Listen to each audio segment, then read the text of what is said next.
We're gonna do an evening egg collection, which is exciting because anybody who collects eggs every day knows that the evening light is the best lighting for eggs. In olive pen number 1, we have no snakes and 1 dirty leg bar egg. These ladies love to poop in their nesting boxes. We are now in olive pen number 2. You already know though, in here we have some really beautiful first generation olives. And of course, you know, this is a second generation olive laying hen and she's back crossed to Americana roosters. This is a blue wheat and Americana pen. He is a younger cockerel. These hens were all, well, these are pullets. They're under a year of age. They were all in different pens and look at how rough they are. All of these pullets were on the bottom of the pecking order. They were getting way overmated and they were only in pens with 1 rooster. 1 rooster did this to these hens because they were just the most submissive of the bunch. So they do look really rough right now. And sometimes what happens when birds lose feathers like this is they won't grow them back until molt season comes around. So it could be that they stay looking this raggedy until fall.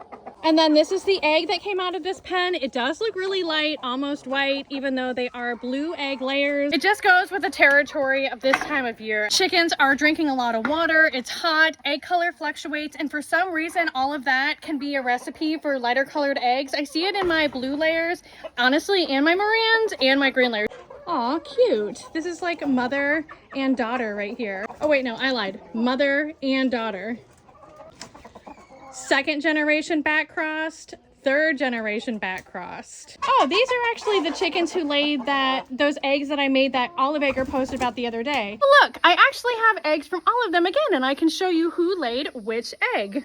So this is that darkest green egg. This is that third generation back crossed egg that I'm considering an F4 because it's this lady right here who laid it, and she is bred back to this first generation olive rooster.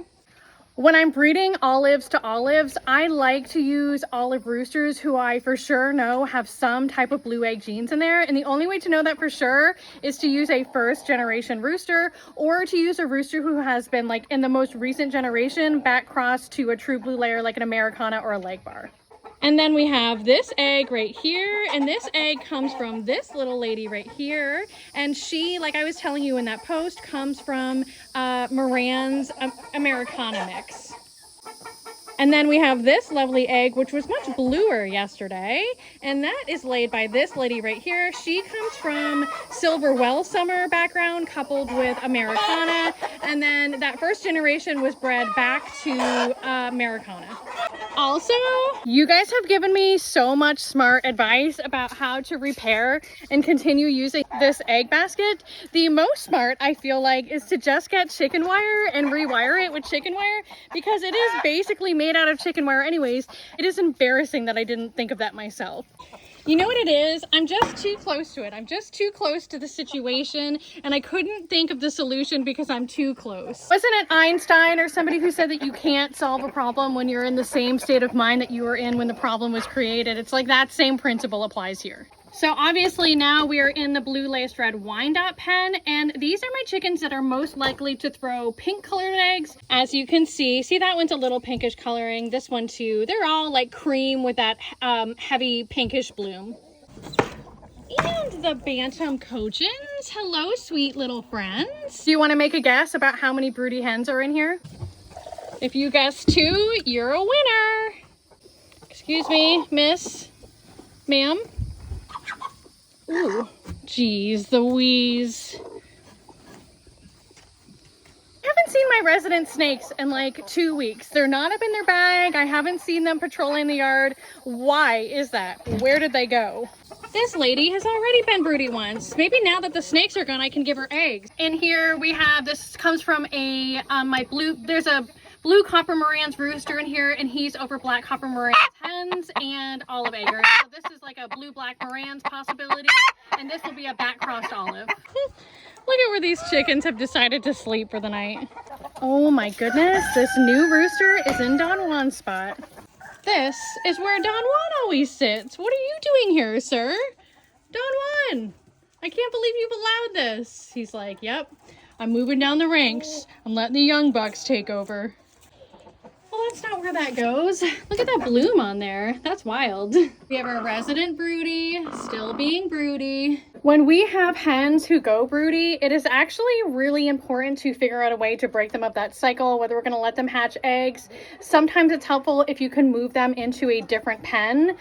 Sometimes that will break the cycle of broodiness for them, because what happens is while they're broody, they are more susceptible to parasite issues. External parasites in particular is what I'm talking about, things like mites and lice, because they are not dust bathing as frequently. They also are taking in significantly less food and water. And I would like for somebody to tell me why all of these birds are up here, obviously sleeping there, when there is a perfectly good nesting bar right there. Maybe it's not high enough. From here, we got a first generation olive, Isabel Americana, and American breast egg. So I was a little freaked out walking up to this pen because I didn't see any chickens anywhere. But then I realized that it's nighttime and they are roosting up in the rafters.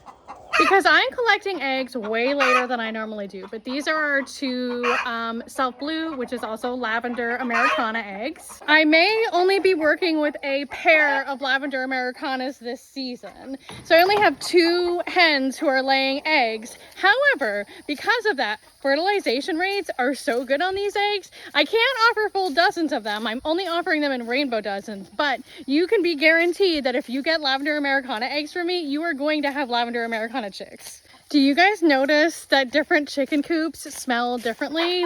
Well, how cute is that? And this, how cute is this?